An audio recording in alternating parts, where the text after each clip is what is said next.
Welcome back, and I welcome back those of you that are joining via live stream. I know a couple of our people said they had to run out and they were going to watch later, so this conversation time is really, really important for you all to have time with your folks.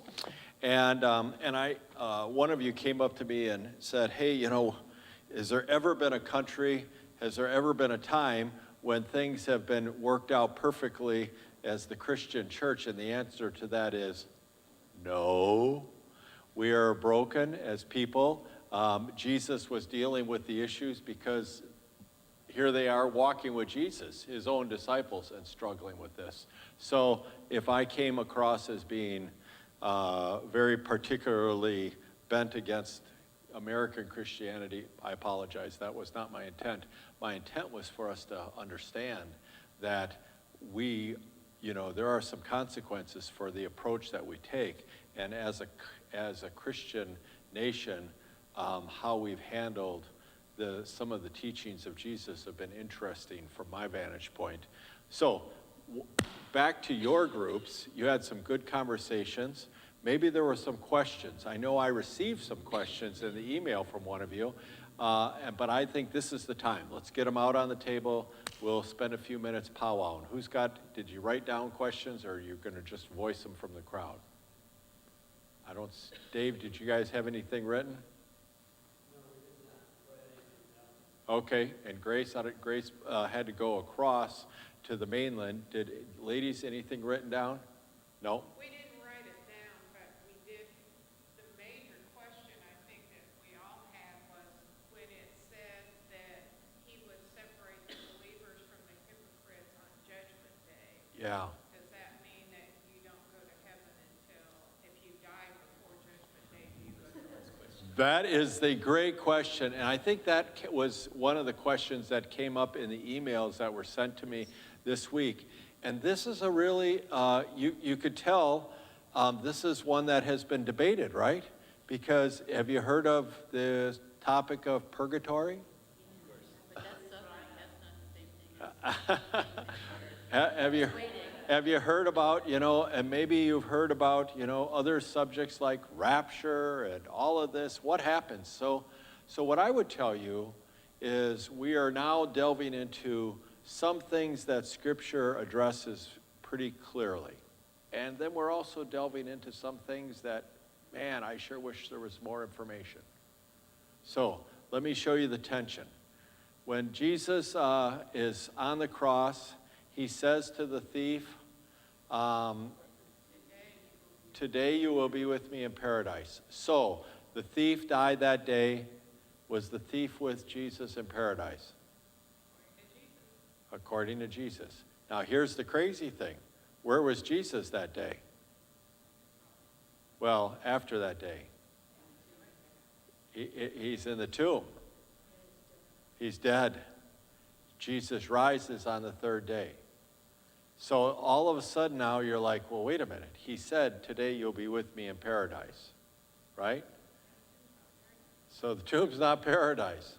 So what you have to understand is that, and then Paul says, on the last day, he says, the trumpet will sound, those who are dead will rise first, and those of us who are alive will meet them in the air, and we will join with Christ. Okay? So the simplest way to put this is that when we die, our bodies and souls separate. And our souls are with the Lord immediately. So if you want to give it, you die. If you want to use the language, your soul goes to heaven. Okay? That's biblical teaching. On the last day, our souls will be unified with our recreated bodies, 1 Corinthians chapter 15, and he says our bodies will be like Christ, right? And they will be new bodies. All kinds of questions. I've had teenagers say, well, what will I look like? Will I look like my grandpa who died? Will I look like a baby? My response to that is 3 words. I don't know. Ultimately, we don't know what our bodies will look like. But we know that when we die, our souls are with the Lord. And their souls are not with the Lord. And so their souls will be already, if you will, prejudged in the terms that they're separate from the Lord. Their eternal judgment will come when Christ returns. So if you're a Roman Catholic, the concept of purgatory was a kind of an explanation. This doesn't make sense. How can this make sense? Well, the way it makes sense is, you go into purgatory for some period of time, and then through the work of those that are still here, you get moved on to a better place. Like temporary hell. I mean, it was like burning. Right. Well, see this. So the reality is, and this is why it's important for us to see, is that in one respect, this life, after you die, judgment has taken place. But it's a judgment like, if you will, the judge declares you guilty. And so you're guilty of a capital crime. You're guilty of a capital crime, and you are put off, and you are going to be executed at some day in the future. So do you see where you have 2 judgments? The judgment of the judge, but then you have the judgment of the execution. And so the fact is, what's it like in between? You're a walking dead person. You're a person who is you're ultimately going to be executed. So when someone is outside of Christ, they are actually, and I don't want to get too technical here, they are actually living out judgment now. It's just not firm judgment. They might return, they might come to Christ. We don't know. What we do know is when you die, your eternity is set. And that's biblically, that's why the sense of urgency is this, hey, we need to understand, we live in this life. When we die, our eternity is set. Our bodies and souls are separate. And then when Christ returns, our bodies and souls are brought back together, both believers and non-believers. Is that helpful? This subject has become in the last 25, 30 years, has become quite an interesting topic among Christianity, especially in Lutheran circles. It's pendulum, right? So back when, back in the early Christian church, the focus was on the return of Jesus. You know what the focus has become over the last 1,000 years? When I die and go to heaven. You might say, well, it's the same thing. It's actually not. See, when we die, God's work is not complete. God's work is complete when his creation in the beginning is restored to its original state of perfection. And in order for that to happen, we have to wait for Christ to return. Because when Christ returns, that's when both soul and body are perfect. Are we tracking with me here? So if our idea is, oh, my grandpa died, he's with Jesus, and I can just picture him there with his pipe in his hand, and he's sitting there jawing with Moses, we've misunderstood we've kind of contorted the whole focus is on living this life, dying, and going to heaven. That is not a biblical understanding of Christianity. A biblical understanding of Christianity is when we die, we rest in the Lord. And by the way, I had a pastor, Mary and I smiled, I actually talked to him yesterday. He created all kinds of interesting conversations because he said, we sleep. Have anybody ever heard of soul sleep? The concept of when you die, you actually sleep. There's all kinds of people that argue that we sleep and rest in the Lord, and then we're awakened at Judgment Day when Christ returns. My comment to that is those three words. I don't know. What I do know is that when I die, my soul is with the Lord. Does that mean my mom isn't watching down on me? It absolutely means.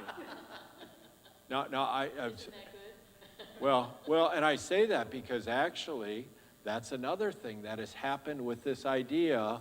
See, if the focus is on us, oh, I'm living here, then I get to go to heaven, and now I can.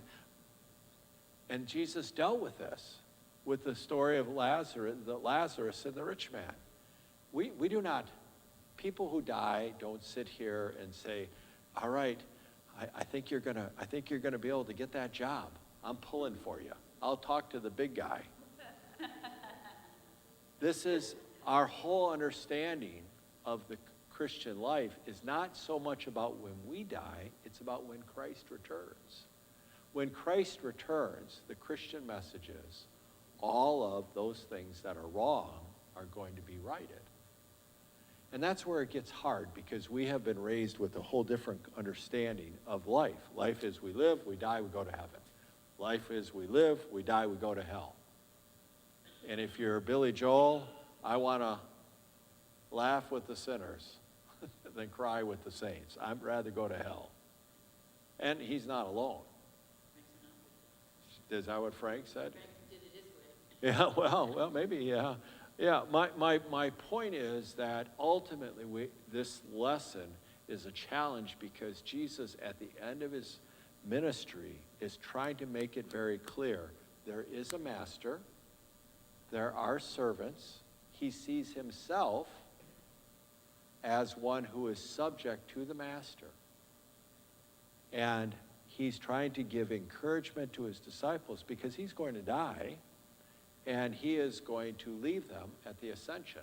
And he's trying to help them understand there are some basic things. Hey, if you go around looking for every hypocrite, if you start picking on people because of sins, leave it up to God. Just keep doing the work of living out my commands. And let this ultimately be taken care of in God's time, God's way. Challenging. Just to be real candid, we talk about the Christian, are we starting to see that Christianity is a faith? It requires faith. Do we find ourselves puzzled and struggling? We should realize it's going to be a struggle for us. And then for the non-believer, they're like, you guys, you sound like a bunch of dopes. There's nothing else. You die, it's over. Or, some religions would say you die, you come back. We were in Charleston, and I was listening to the guy who was leading the tours. He said, yeah, I want to die and come back as a horse. If I'm going to come back as a horse, I want to come back as a horse working for this company. See, we have just kind of contorted this whole, because these horses are better taken care of than any horse in the world. And I couldn't help but think, if I believe in that, I want to come back as one of my sister's pets, because those are really taken care of. But this is how we deal with all of these issues that we don't know. But this we do know. We do know we live and we're going to die. And while we're living, we're people who have been given promises and we have been given a purpose. We carry the promises. We've got a couple of more minutes. Any other questions that came up? That was the big one. Is that helpful? Follow up. Anything else on this? Mr. Jeff, I'm just wondering if your work with hospice helped clarify that in your mind, the concept. So what I found in hospice is what hospice did for me, if I were to summarize, what hospice did for me was clarify something that oftentimes people in their 20s don't really think about. I was in my 20s into my 30s. People die. That's what hospice did for me. And guess what I found out? People die. They may die differently, but there are a lot of common denominators on how the people around them. And so some of the things that I have become more passionate about is how do we care for people who are caring for people? I remember when we were dealing with trying to find a place for Mary's mother. What did I tell your sister? I said, we need to find a place where you can be there regularly. Somebody has to be there. Why is it important for somebody to be there when you have somebody in a nursing home? You know why it's important? Because human nature is broken. And if somebody's sitting in a corner and nobody ever visits them, how do you think the people that work there respond? You would think they would go out of their effort to make more work.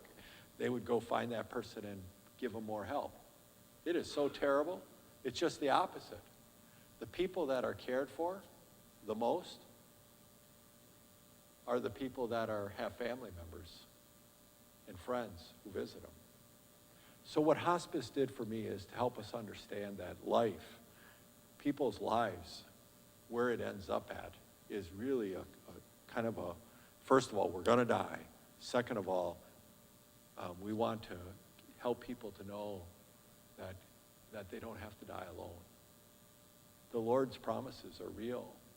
And so when I'm in the hospital, I will tend to jump around and talk to complete strangers, because I think it's a beautiful gift that we can be with people while they're suffering.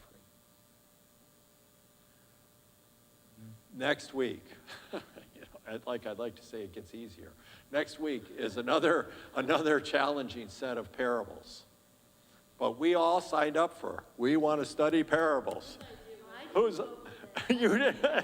Now all of a sudden, I just want to go on record. This is not the trip I wanted to take. Yeah, well, I hate to break it to you, but I actually just recently threw it out, and I went back and checked the vote. It was way overwhelming for parables. So it's good. Hopefully by the time we're done, we can say, never read them again. Well, hopefully we'll never read them again the same way. I hope we can read them in such a way that we can allow ourselves to be influenced by Jesus' teaching differently. But in the meantime, let's close with the family prayer. I've got to head toward the mainland. And please help Grace out. I know you do. You always are so great. But we want to, these people are driving over here. There's not enough room at the Presbyterian Church, and we don't want to drive over there anyways. Let's welcome them here and have a good close to the spring Lifelight. Lord, remember us in your kingdom and teach us to pray. Our Father who art in heaven, hallowed be thy name. Thy kingdom come, thy will be done, on earth as it is in heaven. Give us this day our daily bread, and forgive us our trespasses, as we forgive those who trespass against us. And lead us not into temptation, but deliver us from evil. For thine is the kingdom, and the power, and the glory, forever and ever.